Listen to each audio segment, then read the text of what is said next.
继续来讲，这个扶轮社是以服务社会为宗旨，但是竟然是临时变挂工起单。有一个刘一峰的新妇，伫花莲来成立着爱心农场，为弱势来创造就业的机会。但是有某一间的扶轮社向农场注文着2500粒的鸡卵，要出货进前才临时共取消。是加在有真侪热心的民众已经把这批卵全部总卖了了。 工作人员顶前甲鸡卵堆伫咧鸭肉内底。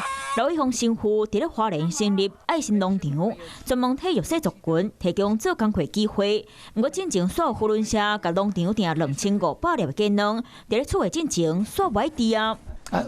我实在我不太清楚啊，我不晓得的。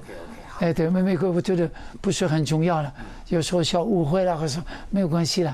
农场执行长讲，是因为内部工作人员通知延误，才会伫咧出货前一秒才知影订单互取消。啊，若人客外地的消息，有好心情的民众斗3工，这鸡卵已经全部卖了。还有真侪人向农场订鸡卵，表达支持。目前预购应该已经到下个礼拜了吧？下个礼拜。 熊买鸡卵，扶轮社嘛无做回应。不过即摆农场订单拢会先收到钱，才准备出货，避免同款的事件搁一摆发生。